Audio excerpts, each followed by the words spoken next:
Okay, हम continue कर रहे हैं अपनी प्रीवियस वीडियो से, जहाँ पर हमने ये बताया था कि व्हिसल जो है उसकी वाइब्रेशन फास्ट होती है तो उसकी फ्रीक्वेंसी भी हाई होती है और उसका साउंड थिन होता है। थिन साउंड होने का मतलब है उसकी पिच भी हाई है।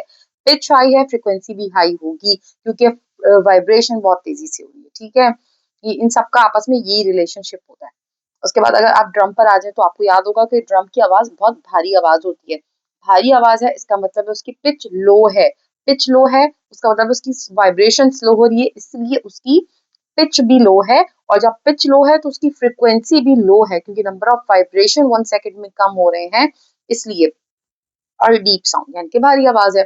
अच्छा, अगर आप ये सोचे कि आपको कैसे पता चलेगा कि विसल की नंबर ऑफ वाइब्रेशंस ज्यादा है और ड्रम की नंबर ऑफ वाइब्रेशंस कम है, हमें तो नहीं दिख रहा। तो ऐसा होता है कि साइंटिस्ट ने इस चीज को एक्सपेरिमेंट करके भी प्रूव किया है। एक उनके पास डिवाइस थी जिससे उन्होंने वाइब्रेशंस को काउंट किया ईच सेकेंड, तो उससे भी यही पता चला।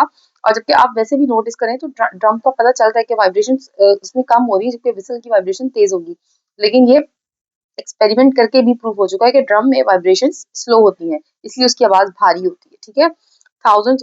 और जब हम ये एक्सपेरिमेंट किया गया तो पता चला कि विसल के जो नंबर ऑफ वाइब्रेशंस है, थाउजेंड्स ऑफ वाइब्रेशंस है 1 सेकंड में, जबकि ड्रम की जो वाइब्रेशंस है वो टेंस या हंड्रेड्स या पर सेकंड 1 सेकंड में। Even if you don't count, अगर आप काउंट नहीं भी करते तब भी ये बात इंस्ट्रूमेंट से कंफर्म की जा चुकी है कि इसकी ड्रम की वाइब्रेशंस कम स्लो होती हैं और विसल की वाइब्रेशंस ज्यादा होती हैं। तो ये फ्रीक्वेंसी और पिच का भी आपने इसमें रिलेशनशिप पढ़ लिया और फ्रीक्वेंसी ऑफ साउंड भी आपने पढ़ ली है। आई होप कि आपको ये वाला टॉपिक अच्छा समझ में आया होगा। अभी हम एक और साउंड का टॉपिक कवर करेंगे नेक्स्ट वीडियो में।